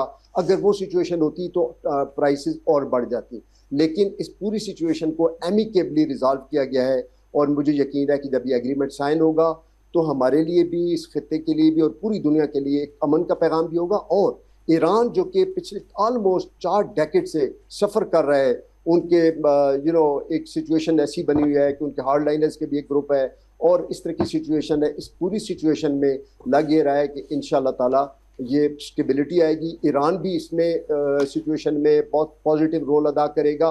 और एक जो हेजेमोनिक डिज़ाइन थे इसराइल के, कि इसराइल जो है मिडल ईस्ट का वो हेजेमोनिक बनना चाह रहा था, तो उसका जो ग्रेटर इसराइल की जो उसके ड्रीम्स थे वो भी इस पूरे सिनेरियो में जो है ना वो नज़र आते नहीं आ रहे। और एक और आप देखें बात कि इस दौरान जब ये पीस टॉक्स चल रही थी और ऑलमोस्ट फाइनल स्टेजेस पे थी, तो इजरायली जो बम्बार्डमेंट्स थी साउथ इसके अंदर नॉर्दर्न यूनान के नॉर्दर्न इसके अंदर लेबनान के अंदर, that was a point of concern. उसके ऊपर यूएस के प्रेसिडेंट ने नेतन्याहू को प्रॉपरली उसके ऊपर उनकी हॉट टॉक भी हुई है कि जब हम we are about to in a final stage, तो आप लेबनान के ऊपर आप क्यों बम्बार्डमेंट कर रहे हैं, जिसकी वजह से लग ये रहा है कि चूंकि इसराइल को जो कि जिसकी डिज़ाइन ये थे कि इस मिडल ईस्ट क्राइसिस में वो एक ग्रेटर इसराइल का जो ड्रीम है वो अचीव करेगा, वो अल्हम्दुलिल्लाह ऐसे नहीं हुआ, बल्कि इसराइल एक आइसोलेट कंट्री के तौर पे सामने आया है। और इस पूरी सिचुएशन में ईरान ने बहुत अच्छा पॉजिटिव रोल इसलिए अदा किया कि जब सिचुएशन एक बिल्कुल क्लाइमैक्स पे थी तो वो तैयार हो गए कि वो हम पीस टॉक्स करते हैं, नेगोशिएशन करते हैं। और अल्हम्दुलिल्लाह आज हमने देखा कि वो पीस टॉक्स मंतकी अंजाम पे पहुंच गई है और अगले चंद दिनों में ये फॉर एवर टाइप और स्टेबिलिटी का एक एग्रीमेंट होगा, जिसके साथ विन विन सिचुएशन है ईरान के लिए भी है और यूएस के लिए भी है, क्योंकि यूएस के मिड टर्म इलेक्शन भी आ रहे हैं और प्रेसिडेंट ट्रंप को पता है कि अगर वो इस सिचुएशन से अपने आप को एक्सट्रीकेट पॉजिटिवली बिल्कुल जी, Trump badly needs it at this point, specially उसको ये करना था क्योंकि अदरवाइज इलेक्शंस भी होने वाले हम सब जानते हैं। अच्छा, इस सारी सिचुएशन में आप इज़राइल को किस तरह से देखते हैं कि इन फ्यूचर वो क्या कर सकता है? क्योंकि हमारे लिए कुछ शॉकिंग नहीं होगा अगर वो दोबारा से कुछ ऐसा कोई भी ऐसा कदम उठाएगा, क्योंकि फसाद की जड़ है वो, और फसाद का कोई भी काम हो, किसी भी मुल्क पे अटैक करना हो, सबसे पहले वो आगे होता है। तो इस हवाले से क्या कहेंगे? ये बड़ा इंपॉर्टेंट क्वेश्चन इसलिए है कि इस सिनेरियो में जो सबसे बड़ी क्वेश्चन है वो इजराइल के ऊपर है। Israel as a spoiler, Israel ने अगर आप देखें कि 28 फरवरी ऑनवर्ड स्पॉइलर का रोल अदा किया है। जब भी सिचुएशन पीस की तरफ जाती थी तो वो उसकी जो मूवमेंट्स थी, उसने लेबनान के अंदर, हिजबुल्लाह के अंदर इतने वो अटैक्स किए जो कि अनप्रेसिडेंटेड थे। अब लेबनान का ऑलमोस्ट 1/4 पोर्शन अफेक्टेड है इजरायली फायरिंग की वजह से, बम्बार्डमेंट की वजह से। तो इजराइल का रोल दुनिया ने भी देख लिया है, E4 ने भी इसके ऊपर अपना वर्डिक्ट दे दिया है कि वो स्पॉइलर के रोल के तौर पे आ रहा है। और अगर आप देखें तो ट्रंप ने वार्न किया नेतन्याहू को कि इसके बाद अगर उसने लेबनान के ऊपर और जो हम पीस टॉक करने जा रहे हैं इसकी अगर वायोलेशन की तो वो ईरान और ऑब्वियसली इजराइल और US they would be at different blocks. अब ये बहुत बड़ी बात है कि इजराइल जो है वो आइसोलेट होता नजर आ रहा है। इजराइल के अंदर अगर आप देखें तो वो उनकी जो एक हेजेमोनिक डिज़ाइंस हैं, ग्रेटर इजराइल के डिज़ाइंस हैं, वो भी दम तोड़ते नज़र आ रहे हैं। क्योंकि इजराइल की जो प्लानिंग थी कि जो यूएस के साथ मिलके उन्होंने ग्राउंड ट्रुप्स के साथ इवन अटैकिंग के प्लान्स थे, वो जो कॉन्टीजेंसी प्लान था उसके अंदर ये भी प्लान था कि जो इन्फेंट्री है, जो MIB है या मेन बैटल टैंक्स हैं उनके, वो आके ईरान के अंदर फिजिकली असॉल्ट करेंगे और ऑक्यूपाई करेंगे और फुल होल्ड ले लेंगे ईरान के अंदर। वो नहीं हुआ और इजराइल की जो प्लानिंग थी ग्रेटर इजराइल की वो कामयाब नहीं हुई। तो इससे हमें पता ये चल रहा है कि इजराइल की जो अपनी जो इस वक्त की पॉलिसीज़ हैं उसे तो मैं कहूँगा एंटी ह्यूमैनिटी, जो उनके प्लान्स हैं जिसकी वजह से वो दुनिया में, पहले यूरोपियन कंट्रीज़ ने इसके ऊपर बहुत सारे तबसरे किए, यूरोपियन कंट्रीज़ ने इजराइल को इसको बार बार वार्न किया, तंबीह की कि जो उसके एंटी ह्यूमैनिटी जो प्लान्स हैं वो सामने नज़र आ रहे हैं। बच्चों को मारा जा रहा है, बूढ़ों को मारा जा रहा है उन जगहों पे अटैक्स हो रहे हैं, और आपने गजा के अंदर भी देख लिया और लेबनान के अंदर भी रिसेंटली जो अटैक्स हो रहे हैं, और ऑब्वियसली ईरान के अंदर भी जो उनकी स्ट्राइक्स थी वो स्ट्राइक्स उन जगहों पे थी जहाँ पे पॉपुलेशन थी। हालांकि वार एथिक्स का ये एक फार्मूला है, एक एक रिटन एक चीज है जिसमें वार एथिक्स के अंदर आप अगर एनिमी कंट्री में जा रहे हैं तो उन जगहों पे अटैक करें जहां पे मिलिट्री एस्टैब्लिशमेंट्स हैं या उनकी इंस्टॉलेशन है। लेकिन एथिक्स जो है वो इजराइल और इंडिया के साथ सूट नहीं करते। एब्सोल्युटली, चाहे वो वॉर एथिक्स हो चाहे वो फ्रेंडशिप एथिक्स हो। तो वही बात मैं फिर से कहूँगी कि इंडिया और इजराइल जो है ये हमेशा जो है कोई ना कोई ऐसा काम करते हैं जो हमारे लिए बिल्कुल शॉकिंग नहीं होता लेकिन दुनिया को शॉक कर जाता है। क्या कहेंगे इस हवाले से? आपने देखा कि इजराइल में नरेंद्र मोदी ने विजिट किया और बड़ा उसको वेलकम किया गया, और उसने जाके वहाँ के इजराइल में कहा कि ये मेरा फादरलैंड है, इजराइल जो है मेरा फादरलैंड है। तो उस खबर को दुनिया ने बड़ा क्रिटिकली देखा कि फादरलैंड वो हम कहते हैं वो sorry to interrupt you colonel साहब, वो तो हम कहते हैं कि बेवा हो गई है वो। अगर वो फादरलैंड था तो इंडिया बेवा हो गया, संदूर भी उसका हमने उतार के बाहर फेंक दिया था। बिल्कुल सही, बिल्कुल ऐसे ही हुआ है। अब आप देखिए वो जब फादरलैंड जब ट्रबल में है तो Motherland is also in trouble. आपने सही कहा है, संदूर भी उतर गया है। वो आपने देख लिया कि 10th मई को जिस तरीके से पाकिस्तान आर्मी, पाकिस्तान एयरफोर्स ने इनका संदूर उतारा है, उसके बाद वो पशेमान है। और इस वक्त उनकी भी सिचुएशन इंटरनली इतने ज्यादा उनकी रिवॉल्ट्स हो रहे हैं। अब उनकी डिफरेंट स्टेट्स के अंदर, इंडिया के अंदर वो एक रेवोल्यूशनरी पावर आ रही है उनकी। आप देखिए एक पार्टी निकली है जो कि कॉकरोच पार्टी के नाम से निकली है, और वो एक चैलेंज बन गया है नरेंद्र मोदी के लिए कि उसको कैसे ऑब्जर्व करे। और लगता है कि उसके वो जो कहते हैं ना लास्ट नेल इन द कफन, वो मोदी के लिए ये पार्टी बनने जा रही है। और मोदी ने जिस तरह इजराइल को सपोर्ट किया, अब वो उस बुरी तरह एक्सपोज हुआ है। हमारे जीसीसी के कंट्री ने देखा है कि इस पूरे एपिसोड में इंडिया वाज इररेलेवेंट, और इंडिया ने किसी तौर पे जीसीसी के कंट्री को सपोर्ट नहीं किया। उनका एक स्टेटमेंट भी इन जीसीसी के लिए नहीं आया।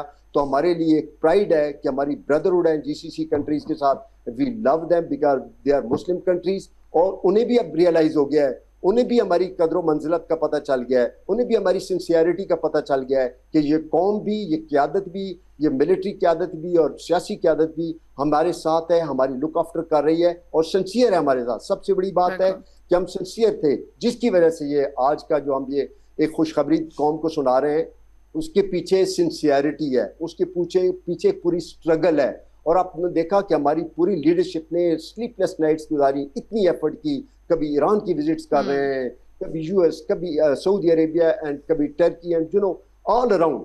उनका यही एफर्ट थी कि इसको कंक्लूड किया जाए एक बड़े पॉजिटिव पॉइंट पे, जिसके देखिए दो हार्डलाइनर्स हैं, एक यूएस है और एक ईरान है। इनके दोनों स्टेंसेस 180 डिग्री डिफरेंट थे। उनको कन्वर्ज करना एक पॉइंट पे ये एक क्राफ्ट था, एक इतना बड़ा क्राफ्टिंग हुई है, इतनी बड़ी खूबसूरत तरीके से मूवमेंट हुई है, जो कि हमारी एक कामयाबी है हमारी सिविलियन डिप्लोमेसी की, हमारी मिलिट्री लीडरशिप की और हमारी कौम की, जो कि इन दोनों इंस्टीट्यूशन के पीछे रही है। और आप देखिए कि इस पूरे दौरान 28 फरवरी से लेके आज तक कोई भी जो पाकिस्तानी गवर्नमेंट के या आर्मी के खिलाफ थे वो सारे कन्वर्ज हो गए। उन्होंने तारीफ करना शुरू कर दिया है कि हमारी एक विन विन सिचुएशन है और हम एक इस डिप्लोमेसी के फ्रंट पे हमने बहुत बड़ी कामयाबी हासिल की है, जो कि एक अनप्रेसिडेंटेड है पाकिस्तान की तारीख में और दुनिया की तारीख में। बिल्कुल, पाकिस्तान की तारीख़ में और दुनिया की तारीख़ में जो आपने कहा बिल्कुल सही कहा। हमने वाकई में तारीख़ एक और तारीख़ रकम कर दी है और हम बहुत प्राउड फील करते हैं जो पाकिस्तान ने अपना किरदार अदा किया है, बहुत पॉजिटिव। और वो कहते हैं ना एज अ हीरो हम उभर कर आए हैं पूरी दुनिया में, और ये एक बहुत बड़ी खुशखबरी है। और इसके बाद आपको लग रहा है कि इस अनाउंसमेंट के बाद अब ये जो पेट्रोलियम मसनूआत की कीमतों में बहुत ज़्यादा इजाफा हुआ है, पूरी दुनिया जो है वो अफेक्ट हो रही है, और हमारा तो बजट भी माशाल्लाह से हमेशा की तरह बहुत शानदार आया है। तो क्या कहेंगे, इस पर कोई इफेक्ट आएगा और अभी ये कम होंगी कीमतें? जी, अब देखिए ना, स्ट्रेट ऑफ हॉर्मस फ्राइडे को फुली ऑपरेशनल हो जाएगा, और उसके अंदर जो जिन पोर्शन में माइन फील्ड्स है उसको भी अमेरिका ने कहा है कि उसको भी डी माइनिंग कर दी जाएगी। तो इससे लगता है कि हमारा जो पेट्रोलियम की प्राइसेस हैं ऑब्वियसली जब ये एस्केलेशन पीक पे थी तो $106 पे चली गई थी बैरल, अब 80 से $84 की एक्सपेक्टेड है कि with in couple of days वो हो जाएगी। तो उससे लगता है कि हमारी प्राइसेस यकीनन वो पुरानी सतह पे आ जाएंगी जो कि 235-250 के दरमियान थी।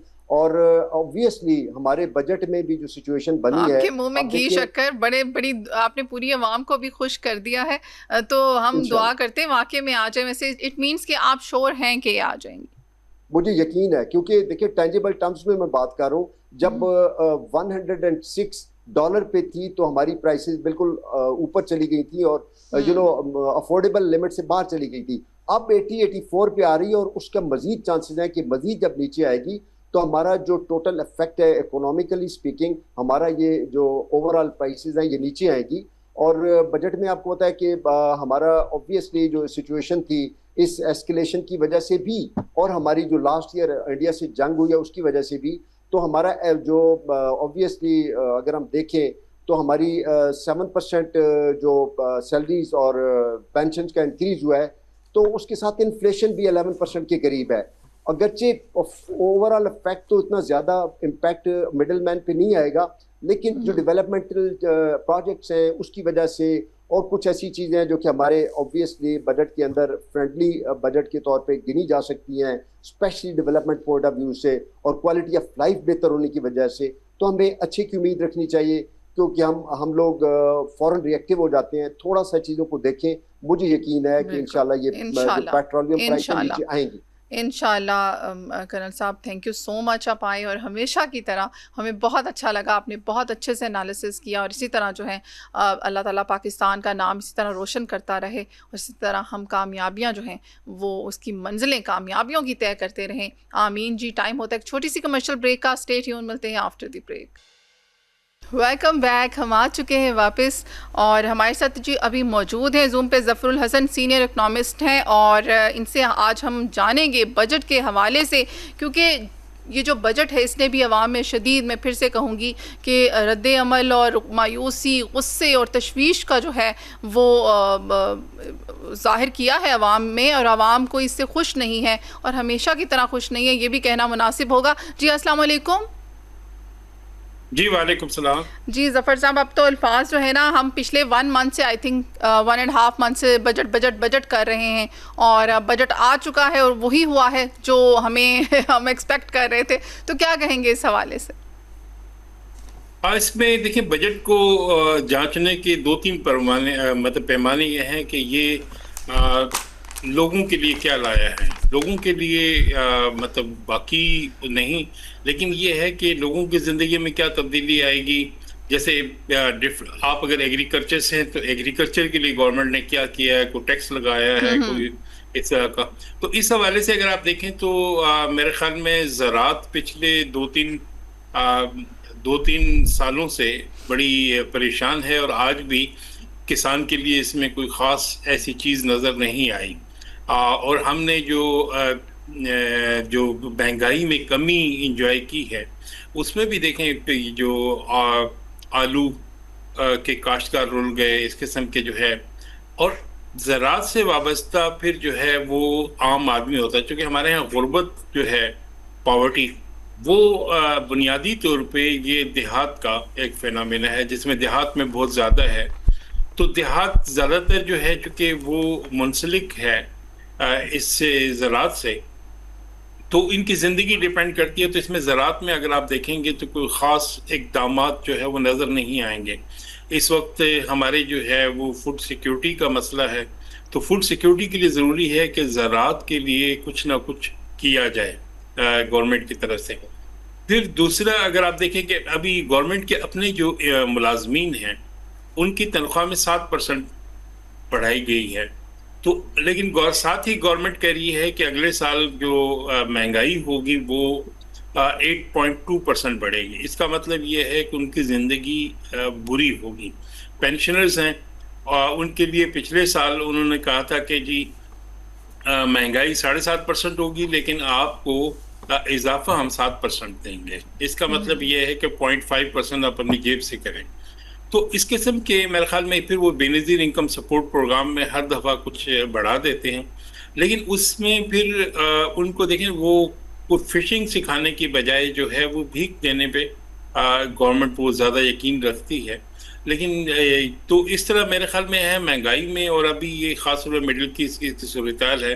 अभी जो हमारे सामने महंगाई की फिगर आएगी, पिछले महीने 12% के करीब थी, अब 14% के करीब महंगाई हो रही है। तो उस वक्त अगर आप किसी को 7% तनख्वाह बढ़ाने की नवीद दें, तो और फिर यह है कि महंगाई बढ़ रही है, तो इसका मतलब इसके असरात आम आदमी पे भी बहुत ज़्यादा होंगे। बिल्कुल जी, आम आदमी पर हो रहे हैं, होंगे क्या। और बिजली और गैस के बिल आप देखें वो आवाम के ऊपर कितने भारी पड़ रहे हैं। इसके साथ साथ टैक्सेस आप देख लें। अच्छा जी, ये सिर्फ हमेशा खुशहाल लोग ही टैक्स ला रहे हैं, उनके लिए कोई टैक्स नहीं होता, उनकी इतनी तनख्वाहों में इजाफा हो जाता है। गरीब आवाम के लिए क्यों नहीं सोचा जा रहा, उनकी बुनियादी ज़रूरियात तक पूरी नहीं हो रही। और अभी भी ये जो बजट आया है, इसमें अगर हम पेट्रोलियम की मसनूआत की बात करें तो अभी देखिए आज तो इतनी अच्छी खबर आ गई है कि ट्रंप ने भी अनाउंसमेंट कर दी है, और जो है ईरान और अमेरिका का जो माहदा है वो भी तय पा गया है। तो इस हवाले से क्या कहेंगे कि आपको लग रहा है आने वाले वक्त में इसमें कमी होगी, पेट्रोलियम मसनूआत की कीमतों में अब कमी होगी, क्योंकि अब जो ग्लोबली ये जो अनाउंसमेंट है इसका इफेक्ट होगा? जी बिल्कुल, ये जो है होगा। लेकिन देखें, हमें जो कुछ महंगाई में वास्ता पड़ा है पिछले 3 महीने में, ये सिर्फ इस जंग से वाबस्ता नहीं है। देखिए, हम जो पेट्रोलियम डेवलपमेंट 80 रुपए ले रहे थे, हमने इसको 120 पे ले जाके 40 रुपए अपने भी डाल दिए कि मतलब जो जंग के असरात हैं वो उसमें थोड़ा सा बढ़ा के हम करें। तो इसमें मतलब ये है कि हमारे लिए जंग मसला आवाम के लिए नहीं सोचा जाता। जी, और जंग के असरात इतनी तेजी से नीचे नहीं आएंगे। इसमें थोड़ा टाइम लगता है कि आस्ते आस्ते जो है ग्लोबल मार्केट एडजस्ट करेंगी और आस्ते आस्ते थोड़ा थोड़ा करके नीचे आएगा। तो जिस तेजी से ये ऊपर गया उस तेजी से नीचे नहीं आएगा। तो लेकिन तो इस तरह जो है वो गरीबों को अभी कुछ अरसे के लिए और बर्दाश्त करना पड़ेगा। और इस बजट में अगर आप देखें, मराहत अगर आप देखते हैं तो जहाँ पे भी है वो बड़ी गाड़ियों के अफोर्डेबिलिटी बढ़ाई जा रही है बड़ी। तो इसमें एक खास एलीट कैप्चर जो है वो नज़र आ रहा है कि जी एलीट के लिए क्या कुछ है, तो ये तो देख सकते हैं। लेकिन फिर वो गरीब आदमी के लिए। तो इसी तरह ये पेट्रोल की प्राइसेस में भी जो डीजल है, डीजल की खास अहमियत है एग्रीकल्चर में। ज़राअत में अगर आप हल चलाते हैं तो अब ये इसके ज़रिए चलाते हैं, व्हीट का थ्रेशर यूज़ करते हैं, और ट्रांसपोर्टेशन एग्रीकल्चर गुड्स की होती है वो एग्रीकल्चर पे होती है। तो इस तरह थोड़ा सा बर्डन जो है ना वहाँ तो कम होगा। लेकिन देखिए, फार्मर को कुछ नहीं मिला। आप अगर तरबूज पिछले साल जिस रेट पे खरीद रही थी या आम, वही इस साल भी खरीद रहे हैं, तो किसान के ये चीज़ें जो है ना नहीं बढ़ी, उसको ट्रांसपोर्टेशन जेब से भी देना पड़ रही है। तो मेरे ख्याल में ये है कि ये खुशाइन चीज़ है। चले फिर भी जो है ग्लोबल मार्केट में थोड़ी सर्टेनिटी होगी, उसके मुआशी सूरत हाल पे को थोड़े से बेहतर असरात होंगे। आपको लग रहा है कि थोड़ी सी बेहतरी आ सकती है और बेहतर सूरत हाल होगी। इसके अलावा ये जो बुनियादी ज़रूरियात हैं इसके ऊपर भी आवाम बहुत शोर मचा रही है। आपको लग रहा है कि महंगाई आगे थोड़ी सी कम करेंगे कि इसी तरह ये और ज़्यादा मज़ीद इसमें इजाफा करेंगे? देखिए, महंगाई तो बढ़ ही रही है। आप देखें, 4 महीने पहले ये महंगाई जो है वो सिंगल डिजिट में थी। अब पिछले महीने हमने 12% अनाउंस किया। पहली को जब ये अनाउंसमेंट होगी तो ये 14% के करीब होगी। तो ये वक्ती तौर पे तो ये बढ़ेगा, और मेरे ख्याल में कोई अगले 6 महीने तक तकरीबन महंगाई का बढ़ने का तनासब होगा, और कम होने का तो वो डबल डिजिट में इन्फ्लेशन होगा। तो वो उसको अगर जो है वो सारी चीज़ें एज इट इज़ रहें तो भी आस्ते आस्ते ये महंगाई जो है नीचे आएगी। तो अगर कोई और झटका जो है वो मईशत को ना लगा तो जी, कोई और झटका देने वाले हम ही लोग होते हैं। ज़फ़र साहब, आप सीनियर इकोनॉमिस्ट हैं, आप ज़्यादा बेहतर से इन चीज़ों को समझ सकते हैं। लेकिन आवाम को जो बात समझ आती है वो सिर्फ ये समझ आती है कि महंगाई कम होनी चाहिए, आवाम को रिलीफ मिलना चाहिए। ये जो हिसाब किताब में घुमा कर ये जो बजट पेश किया जाता है और IMF के हाथों जो है वो पूरी आवाम जो है क्या उसको बोलूँ मैं, अल्फाज नहीं है मेरे पास, आप भी समझ गए होंगे। तंग हो रही है बहुत ज़्यादा, अब फ्रस्ट्रेशन हो रही है। 10 करोड़ से ज़ायद आवाम जो है वो हमारी गुर्बत पर मुश्तमिल है। तो आप देखिए गरीब आवाम जो है वो गुर्बत से ही मर रही है। तो कब तक इस तरह चलेगा, कब तक इस मुल्क में यही निज़ाम चलेगा? और अगर हम सिर्फ आपसे एक लास्ट क्वेश्चन करेंगे जो कि तनख्वाहों के हवाले से है, प्राइवेट इदारों के लिए क्या इसमें बजट में पेश किया गया है? इसमें देखिए, प्राइवेट इदारों की जो मुलाजमीन हैं, मुलाजमीन को तो वो अपने हालात के मुताबिक जो है वो इंडस्ट्री ग्रो करेगी तो उसी तरह वो पास ऑन करेगी। उसमें सोशल पेंशन्स का या मतलब जो है ना वो होता है कि EOBI और वर्कर वेलफेयर फंड, इनमें कोई जो है ना वो बेहतरी हो, वो कोई ख़ास इसमें कोई इस तरह की पॉलिसीज़ नहीं है कि जिसमें कोई सोशल पेंशन हो या कोई और चीज़ें, वो उस तरह नहीं दी गई। तो प्राइवेट मुलाजमीन के हालात मेरे ख्याल में जो है वो उसी तरह चलेंगे। तो अब ये डिपेंड करता है कि अगर कोई इंडस्ट्री ग्रो करती है तो फिर उसके मुलाजमीन को थोड़ा खुशहाली में कुछ शेयर मिल जाता है।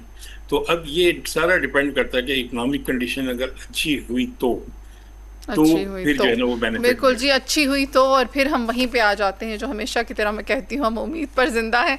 Thank you so much Zafar साहब, हम उम्मीद ही कर सकते हैं कि ये अच्छी हो जाए और हम अपनी ज़िंदगियों में अल्लाह करे वो दिन देख लें। तो अब जी थैंक्स अगेन ज़फ़र साहब, आप आए और आपने अच्छे से एनालिसिस किया जी बजट के हवाले से। हमारे साथ अभी मौजूद हैं जी इरम मिर्ज़ा जो कि मेकअप आर्टिस्ट हैं। क्योंकि गर्मी बहुत शदीद हो चुकी है तो हमने सोचा कि इतनी बजट हो रहा है तो क्यों ना हम अपनी आवाम को, और ख़ास तौर पर ख़वातीन जो बैठी हैं, बल्कि मर्द हजरात भी अब तो बहुत केयर करते हैं स्किन की, थोड़ा सा स्किन के हवाले से भी एक सेगमेंट कर लें। तो जी सबसे पहले आपको उनसे मिलवाते हैं। अस्सलाम वालेकुम, कैसी हैं आप? अच्छा इरम, ये जो गर्मी है, ठीक है, चाहे सर्दी हो गर्मी हो, जब इंटेंसिटी होती है किसी भी वेदर की तो वो आपकी स्किन पे बहुत बुरा इफेक्ट करती है। क्योंकि आप एकदम से मौसम चेंज होता है और आप उस तरह से केयर नहीं कर पाते। ठीक है, विंटर्स में तो डिहाइड्रेशन होती है, समर्स में भी डिहाइड्रेशन होती है क्योंकि हम वाटर इनटेक अक्सर नहीं ले पा रहे होते हैं, हम बिजी होते हैं, काम में बिजी हैं, एयर कंडीशन में बैठे हुए हैं। उससे भी आप देखें कि आप केयर नहीं कर रहे होते कि आप पानी टाइम पर उसको पूरा करें, उसकी जो ज़रूरत है आपकी बॉडी को। इसके साथ साथ आपने निकलना है बाहर, थोड़ी देर के लिए भी आप निकलेंगे, आप सन ब्लॉक लगाना भूल जाते हैं और कोई ना कोई ऐसी प्रॉब्लम्स हैं चलती रहती हैं। तो आज हम इसी हवाले से बात करेंगे, क्या कहेंगी इस मौसम में किस तरह से हम अपनी स्किन रूटीन बेहतर कर सकते हैं? सबसे पहले तो आपका शुक्रिया, आपने मुझे इधर इनवाइट किया कि इस टॉपिक पे बात कर सकें। तो सबसे पहले जो बात है ना कि ख़वातीन जो होती हैं ना अक्सर अपने किचन में मसरूफ़ रहती हैं, जिसकी वजह से सुबह से लेकर शाम तक उनकी ऐसी बिजी स्केड्यूल होता है कि उनको ज़रा सा भी टाइम नहीं मिलता अपने ऊपर ध्यान देने का। लेकिन मैं फिर भी रेकमेंड करती हूँ ख़वातीन को कि देखें अपनी रूटीन जो है ना उसको सेट करना ज़रूरी है। आप सबसे पहले तो पानी का इंटेक बहुत अच्छे से करें, उसके बाद आप जो है ना अपने फेस पे आइस क्यूब का जो है वो यूज़ करें ताकि आप उसकी जितनी भी अच्छी सी टकोर करेंगे ना फेस पे, उससे आपका ये होगा कि आपके जो पोर्स है ना थोड़े से श्रिंक हो जाएंगे, ठीक है, और जो आपका बहुत ज़्यादा स्किन ऑयल प्रोड्यूस कर रही है वो ख़त्म हो जाएगा। आप बाहर जाते हैं, आप बाहर जाने से पहले आप अपना ऑयल फ्री मॉइस्चराइज़र यूज़ करें, ऑयल फ्री आप प्राइमर यूज़ करें, ठीक है, और उसके बाद आप हल्का फुल्का सा अपना मेकअप का कुछ टच दे लें। ये सबसे बेस्ट उसकी रूटीन है। और उसके बाद ये है कि आप अपने सैलड, सब्जियां, इस तरह की चीज़ें आप अपनी डाइट में रखें ताकि आपकी स्किन नेचुरली ग्लो करे। Thank you. Skin naturally grow करे क्योंकि आपको प्री डाइट बहुत अच्छी रखने की ज़रूरत होती है। अच्छा, इसमें पूरी दुनिया जो है मेकअप हो गया, स्टाइल इंडस्ट्री होगी, बहुत ज़्यादा ये रेवेन्यू जनरेट कर रही है और बहुत से लोग जो हैं इस पर ट्रस्ट भी करते हैं, हर नई आने वाली प्रोडक्ट पे भी ट्रस्ट कर लेते हैं। तो क्या आपके पॉलर में भी ऑथेंटिक और जेन्युइन प्रोडक्ट्स यूज़ होती हैं? ये किस तरह से पता चलेगा कि किस पॉलर में कितनी अच्छी प्रोडक्ट्स यूज़ हो रही हैं? देखें, सैलून में सबसे पहले जो क्लाइंट पे काम हो रहा है ना उसका ये जानना बहुत ज़रूरी है क्योंकि वो पैसे पे कर रहा है उस चीज़ के, ठीक है। जब वो पे कर रहा है ना तो ये जानना सबसे ज़्यादा ज़रूरी है कि उसकी स्किन पे क्या यूज़ हो रहा है, ठीक है। आप मार्केट में जाए ना, वहाँ पे आपको 500 की भी जो है ना एक फाउंडेशन मिल जाएगी। लेकिन आपको ये जानना है कि ये वाकई में ओरिजिनल है या नहीं है। आप अपनी जो आपकी मेकअप आर्टिस्ट है, आप उससे पूछें कि ये आप किस कंपनी का मेरे ऊपर यूज़ कर रहे हैं, ठीक है। क्रायोलन की है, उसकी आपको कॉपीज़ भी मिल जाएंगी। उसके अलावा आपके पास फिटमी की भी आपको कॉपीज़ मिल जाएंगी। लेकिन आपको ओरिजिनल चीज़ जो है ना, उसका और उसमें फ़र्क ये है कि जैसे ही आप ब्लेंड करते हो ना, जो ओरिजिनल मेकअप होता है वो स्किन में ब्लेंडिंग बहुत अच्छी करता है, ठीक है। लेकिन जो होता है कॉपी, वो आप जितना मर्जी उसको अच्छा ब्लेंड कर लें, वो कभी अच्छा ब्लेंड नहीं होगा। तो ये क्या एक्सपेंसिव ब्रांड्स और चीप ब्रांड्स पे डिपेंड करता है कि ब्रांड कोई भी हो सकता है, वो सस्ता भी हो सकता है लेकिन अच्छा ब्रांड हो? देखें, अब इसकी क्रिस्टीन की बहुत अच्छी प्रोडक्ट्स हैं, ठीक है। वो थोड़ा सा लोकल में आता है लेकिन उसकी अच्छी प्रोडक्ट्स हैं। अब मैं उसकी प्रमोशन तो नहीं कर रही, लेकिन ये है कि अगर मतलब कि फ्रेंडली बजट में आप जाएं, जैसे कि घरेलू खवातीन है, वो नहीं हर बंदा पार्लर में जा सकता रोज़ाना, तो वो अगर थोड़ी देर के लिए कहीं जाती हैं या किसी शादी वगैरह में जाती हैं, तो वो अपना फ्रेंडली बजट के तौर पे क्रिस्टीन की बेसिस यूज़ कर लें, ठीक है। वो बहुत अच्छी हैं। उसके अलावा आपको फिटमी का ये है कि वो थोड़ा सा एक्सपेंसिव में आ जाता है, लाइक थोड़ा सा 2-3 हज़ार का फ़र्क होगा, लेकिन वो बहुत अच्छी बेस है। उसमें मैट भी आती है, उसमें ऑयल भी आती है, ठीक है। जब ऑयली जो होती है ना, वो होती है आपकी ड्राई स्किन के लिए, जो मैट होती है वो होती है ऑयली स्किन के लिए। तो इसका ये होता है इफेक्ट कि आप घर में भी बहुत अच्छे से अपना मेकअप कर सकते हैं। सबसे पहले आप, अगर आपकी ऑयली स्किन है तो आप उसके लिए ना मेटिफाइंग प्राइमर यूज़ करें। अगर आपकी ड्राई स्किन है तो आप जो है ना हाइड्रेटिंग प्राइमर जो है ना वो यूज़ करें। ओके तो इस तरह से आप जो है वो मेकअप को एक प्रॉपर प्रोसेस के साथ देखिए, स्किन प्रेप बहुत ज़रूरी होती है। आप कोई भी अगर बिल्डिंग बनाते हैं तो उसकी बेस ज़रूरी होती है, इसीलिए मेकअप करने के लिए सबसे पहले स्किन प्रेपरेशन बहुत ज़रूरी होती है। आप अच्छा प्राइमर यूज़ करें, आप अच्छा मॉइस्चराइजर यूज़ करें, ठीक है, लेकिन ऑयल फ्री यूज़ करें। गर्मियों में स्किन बहुत ज़्यादा ऑयल प्रोड्यूस करती है। आप ज़रा सा बाहर जाते हैं, पोर्स ओपन होते हैं, ठीक है, स्वेटिंग होती है, आपका मेकअप ट्रैवल करता है आपके फेस पे, और वो क्या होता है, वो सारा मैस बन जाता है। फिर हम कहते हैं बेस फट गई है, ठीक है, और जो है ना हमारा मेकअप ख़राब हो गया। लेकिन उसकी सबसे अच्छी जो चीज़ होती है, एक तो आपका सही प्रोडक्ट यूज़ करना, अपने स्किन के हिसाब से सही शेड यूज़ करना, उसके बाद सबसे अच्छी ब्लेंडिंग, और सबसे पहले अपनी स्किन को क्लींस करना, फिर अच्छा मॉइस्चराइजर, फिर अच्छा प्राइमर, देन आप उसमें कंसीलर अगर ज़रूरत है तो यूज़ करें, नहीं ज़रूरत तो आप बस मतलब अपने स्किन के हिसाब से प्रोडक्ट इस्तेमाल करें। अच्छा, समर वेदर में जो बहुत शार्प किस्म का मेकअप होता है वो बड़ा अजीब लगता है, तो उस हवाले से क्या कहेंगी कि हर वेदर के हिसाब से या हर सीज़न के हिसाब से जो है मेकअप में भी थोड़ा सा चेंज आना चाहिए? बिल्कुल आता है। देखिए, आजकल लोगों में अवेयरनेस बढ़ रही है। अब वो जो बहुत शार्पनेस थी ना, वो ख़त्म हो गई है। लोगों को ग्लोई स्किन चाहिए, ठीक है, सॉफ्ट ग्लैम मेकअप चाहिए, ठीक है, उनको फेदर्ड ब्रोज चाहिए, मतलब आपके जो आईब्रोज हैं, आपको न्यूड लिपस्टिक चाहिए, और टिंट भी उस हिसाब से। अगर आप लिपस्टिक यूज़ नहीं करते तो आप लिप टिंट यूज़ कर लें, ठीक है। क्योंकि अब वो ज़माना ख़त्म हो चुका है कि जब आप एक लाइन ड्रा कर देते थे, बस जी मेकअप हो गया, वो चीज़ें नहीं हैं। अब लोग लाइन वाला मेकअप पसंद नहीं करते कि मतलब आपका जो, अगर आप कंटोर कर रहे हैं उसके अलग से लाइन, आप ब्लश लगा रहे हैं उसके, नहीं, हर चीज़ लोगों को ब्लेंडेड चाहिए, सॉफ्ट चाहिए, बिल्कुल ग्लैम लुक में वो जाना चाह रहे हैं। और ये इससे ये होता है कि अगर आप एक अच्छी प्रोडक्ट अपनी स्किन पे यूज़ करते हो तो with the passage of time, जैसे जैसे टाइम गुजरता है, ठीक है, आपकी स्किन पे ग्लो आता है, बेस बैठती जाती है। लेकिन अगर आप बहुत थोपा थापी कर दोगे, ओवर प्रोडक्ट यूज़ करोगे, तो वो कभी बैठे नहीं, बल्कि वो टाइम के साथ जो है ना वो फट जाएगी बेस, और वो बड़ा मैस बन जाएगा, ठीक है। इसके लिए आपको ना, अगर आपने अच्छा मेकअप करना है, बहुत ही उसको मतलब आप जा रहे हैं फ्लॉलेस बेस में, तो आपको सबसे पहले जो है ना सारी बेस के बाद जो है ना एंड पे जो आपने उसको फिनिशिंग देनी है, वो अपने सेटिंग स्प्रे लाजमी यूज़ करनी है। उसके बाद आपने सेटिंग पाउडर भी लाजमी यूज़ करना है।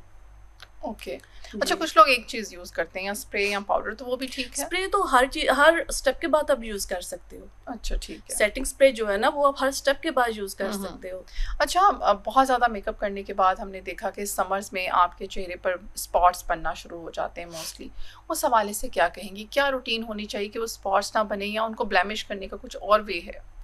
देखिए, स्पॉट इस वजह से बनते हैं कि आप मेकअप रिमूव किए बगैर अगर सो जाए ना, तो वो स्किन को डैमेज करते हैं। पोर्स के अंदर जब एक चीज़ जा रही है, स्किन को ऑक्सीजन नहीं मिल रही, ठीक है, ऑक्सीजन सेल्स डेड हो जाते हैं, तो आप उसके ऊपर इतनी ज़्यादा लेयर्स बना के जब आप उसको प्रॉपरली वॉश नहीं करते, क्लींस नहीं करते, तो डेफिनेट बात है उसने आपके स्किन के स्पॉट ही बनाने हैं। लेकिन अगर आप अच्छा प्रोडक्ट यूज़ करते हो, ठीक है, थोड़ा आउट ऑफ बजट अगर आप जाते हो ना, तो एक ही बार आपको खर्चा करना पड़ता है मेकअप पे आपका। मेरे ख्याल में जैसे घरेलू खवातीन है उनके लिए तो 8-9 मंथ पे इजीली उनकी जो है ना बेस वो चल जाती है, अगर वो रोज़ाना यूज़ नहीं करती। बिल फर्ज उनको स्कूल गोइंग जो टीचर्स होती हैं या फिर जॉबिन्स होते हैं, उनको डेली बेसिस पे मेकअप करना पड़ता है, तो उनके लिए मैं ये सजेस्ट करूँगी कि सबसे पहले तो वो अपना अच्छा सा मैटिफाइंग जो है ना वो अपना रखें प्राइमर, उसके बाद जो है ना ऑयल फ्री मॉइस्चराइज़र यूज़ करें, फिर साथ में अपनी जो है ना आजकल टिंट, पता स्किन टिंट भी बड़े यूज़ हो रहे हैं, बीबी क्रीम यूज़ हो रही है, बिल्कुल थिन लेयर यूज़ करें। अगर आप बहुत थिक लेयर लगाएंगे ना वो आपकी स्किन को डेड कर देगी। मतलब ये सारे जो इंस्ट्रक्शंस हैं आप कह लें, और ये बहुत ज़्यादा इनको फॉलो अप करना बहुत ज़रूरी है, क्योंकि आपकी अच्छी स्किन होगी तो ही आप फ्रेश नज़र आएंगे। स्किन का अच्छा होना ज़रूरी है, अगर स्किन ही अच्छी नहीं है तो मेकअप जितना मर्जी कर लें वो उसका कोई फ़ायदा नहीं होगा, क्योंकि वो उस तरह से ग्लो नहीं करेगा। अच्छा, इस फील्ड में बहुत सारे हमने देखा कि चीप ब्रांड्स और वो अच्छे ब्रांड्स आए, जैसे अभी आपने जिक्र किया। इसी तरह बालों की केयर के लिए, क्योंकि अगर आपकी स्किन अच्छी है और बाल अच्छे नहीं तो भी बहुत प्रॉब्लम है, क्योंकि बाल जो है ना वो अगर खूबसूरत ना लग रहे हो तो आप बिल्कुल अच्छे नहीं लग रहे हो, चाहे जितना भी अच्छा मेकअप। बिल्कुल ऐसा ही है। तो उस हवाले से क्या कहेंगी कि बालों के लिए वो क्या ट्रीटमेंट्स हैं जो होने चाहिए समर्स में और जो खवातीन को करवाने चाहिए? आजकल तो खवातीन घर में खुद भी बड़े मास्क तैयार करके लगाती हैं ना, जो हेयर मास्क होते हैं, जैसे अंडा, दही और ये चीज़ें वो मिक्सअप करके लगाती हैं। उससे भी मैंने देखा है अक्सर लड़कियों को काफ़ी फ़र्क पड़ता है, कुछ को नहीं भी सूट करता। लेकिन मोस्टली मैं यही रिकमेंड करूँगी कि आप सैलून्स में जाएँ, अपने बालों को दिखाएँ, उस हिसाब से आप अपने बालों को ट्रीटमेंट करवाएँ। जैसे बहुत से प्रोटीन ट्रीटमेंट होते हैं और उसके बाद ओलाप्लेक्स के ट्रीटमेंट्स होते हैं, वो बालों के लिए बड़े इफेक्टिव होते हैं, मास्क होते हैं, ठीक है। और सबसे जो मेन चीज़ है ना वो ये है कि खवातीन अपने बालों में ऑयलिंग नहीं करती, ठीक है। उससे क्या होता है, बाल आपका ड्राई जब होता है तो वो टूटता है, और जब बाल टूटेगा तो डेफिनेट बात है आपका हेयर फॉल स्टार्ट होगा, ठीक है। तो उसका सबसे बेस्ट हल ये है कि आप ना अपने बालों में ऑयलिंग भी करें, ठीक है, बिफोर टेकिंग बाथ। उसके बाद फिर आप जो है ना मतलब बालों में एक अच्छा सा उसे क्या कहते हैं स्प्रे वगैरह भी, जैसे मॉइस्चराइजर स्प्रे होते हैं, वो आप यूज़ कर सकते हैं, उससे आपके बालों में बहुत अच्छा इफेक्ट आता है। अच्छा, प्रोटीन ट्रीटमेंट की आपने बात की, जब भी आप सैलून्स में जाएँ तो उनके पास कोई ख़ास ट्रीटमेंट्स नहीं होते बालों के लिए, सिवाय इसके कि प्रोटीन ट्रीटमेंट जो है वो रेकमेंड करते हैं।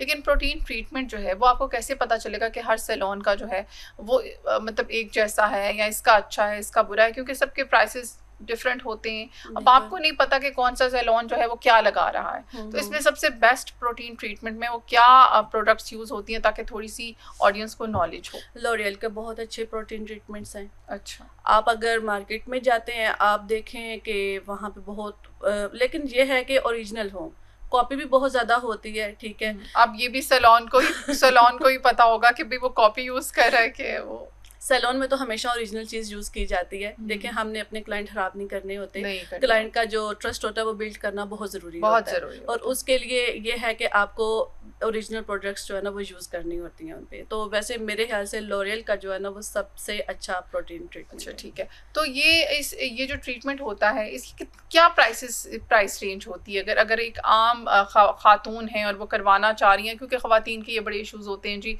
इतना एक्सपेंसिव है, पार्लर वाले लूट लेते हैं और फिर वो होता नहीं, तो ये कहाँ से? और इसके साथ हम इसके बाद फेशियल का भी इनसे पूछेंगे। तो आज आपके सारे सवालात के जवाब हम इरम से लेंगे। तो क्या रेंज होती है, कहाँ से स्टार्ट होता है? बेसिकली 2000-3000 से भी स्टार्ट होते हैं। आप उसके अलावा जितना गुड़ डालते जाए उतना मीठा होता जाता है, ठीक है। प्रोटीन ट्रीटमेंट आई थिंक एक ही होता होगा कि उसमें भी डिफरेंट होते हैं। अब बंदा सब सैलून्स को तो मतलब सब ब्रांड्स को तो मेंशन नहीं कर सकता, लेकिन सब सैलून्स का एक अपना अपना। चले, ये जो आपने सबसे अच्छा बोला इसका कितना होता है? इसका तो 5-6,000 तक तो जाता ही है। अच्छा। वो भी मतलब हमारा ये कोशिश होती है कि जो हमारा क्लाइंट है ना वो खुश जाए। हम प्राइसेस को जो है ना वो बिल्कुल इशू नहीं करते कि इतना ही होना चाहिए। अगर वो हमसे कहती हैं ना कि आप थोड़ा सा इसमें लेस करो, हम करते हैं। अच्छा, दैट्स ग्रेट, दैट्स ग्रेट। अच्छा, और इसके अलावा हम फेशियल्स के बारे में आज पूछते हैं जी इनसे। वो भी बहुत तरह के होते हैं कि ख़वातीन जो हैं, पहले एक टाइम आया कि हाइड्रा पे सारी कन्वर्ट होगी, अब फिर हाइड्रा जो है वो बैक पे जा रहा है, उनको इतना पसंद नहीं आ रहा। अब उनको वो जेनिसन का याद आता है। हाँ, कि वो जो होता था जेनिसन का, वो जो वाइटनिंग होता था वो बड़ा अच्छा होता था, ग्लो लाता था। तो ये जो पुराने दौर के फेशियल्स थे वो दोबारा से लोगों को याद आ रहे हैं, इसकी क्या रीज़न है? इसका रीज़न ये है कि एक तो हाइड्रा हर स्किन के लिए है नहीं, और एक हाइड्रा हर स्किन को सूट भी नहीं कर रहा। कुछ लोग होते हैं जब वो हाइड्रा करवाते हैं उसकी स्किन पे पिंपल्स आ जाते हैं, ठीक है। लोगों का पहले ये पोर्स ओपन हो जाते हैं। हाँ, लोगों की इंटेंशंस इस तरफ जा रही थी कि हम हाइड्रा करवाएंगे तो हमारी स्किन बड़ी अच्छी हो जाएगी। हर बंदे को हाइड्रा सूट नहीं करता, ड्राई स्किन वालों को हाइड्रा सूट नहीं करता, ऑयली वालों को भी नहीं करता। हाँ, लेकिन जिनकी बैलेंस्ड है, ठीक है, नॉर्मल है, उनको करता है। लेकिन कुछ लोग होते हैं जैसे अब ऑयली स्किन वाले हैं ना, तो उनको अगर हम मतलब विटामिन सी के साथ दें तो बहुत अच्छा उसके साथ जाएगा। सीरम्स होते हैं ना, सीरम के साथ फिनिशिंग होती है। और उसके बाद ये है कि जैनसन की अगर आप बात करें तो जैनसन जो है ना वो हॉलैंड का प्रोडक्ट है, बहुत अच्छा प्रोडक्ट है। और उसमें भी एक नहीं है, उसमें भी 3 किस्म के हैं, ठीक है। आपकी ऑयली स्किन के लिए अलग है, और एक्नी प्रोन स्किन के लिए अलग है, और नॉर्मल स्किन के लिए अलग है। अब हम अगर एक्नी प्रोन स्किन वाला जो है वो हम नॉर्मल पे नहीं यूज़ कर सकते, क्योंकि वो जिसके लिए है वो उसी का ही ट्रीटमेंट है। और इसके अलावा थैल्गो का आप देख लें, वो कॉस्टली है लेकिन बहुत अच्छा है। डिपेंड उसके क्या इफेक्ट्स आते हैं? उसके इफेक्ट्स ये आते हैं कि एक तो वो कॉस्ट वाइज भी बहुत कॉस्टली है, ठीक है। मतलब वो हम ये नहीं कह सकते कि अब हम एक क्लाइंट आता वो कहता जी 2000 में हमें अब थैल्गो कर दें, हम कभी भी नहीं करेंगे। 8-10 हज़ार का एक फेशियल है तो उसको हम मतलब वो हमारी कॉस्ट रेंज में आ ही नहीं रहा कि हम उसको 2000 में करें। उसके इफेक्ट भी तो एक नॉर्मल फेशियल से ज़्यादा है। उसकी स्किन भी, उसकी जो प्रोडक्ट है वो स्किन पे बहुत अच्छा ग्लो लाती है, राइट। और वो एक ब्रांड है। चलें जी, वही बात है कि हर प्रोडक्ट की अपनी अपनी प्राइस होती है। उस प्राइस रेंज में जो तो थोड़ा बहुत डिफरेंस हो सकता है, लेकिन वही बात है कि आपकी स्किन अच्छी होगी, जो आपकी स्किन पे सूट करता है, जो आपके बालों पे सूट करता है, वो करवाएं। Thank you so much Iram, बहुत अच्छा लगा जी। इसके साथ ही हमारे शो का टाइम ख़त्म होता है। बहुत सारी दुआओं के साथ इजाज़त चाहूँगी। अल्लाह हाफिज़।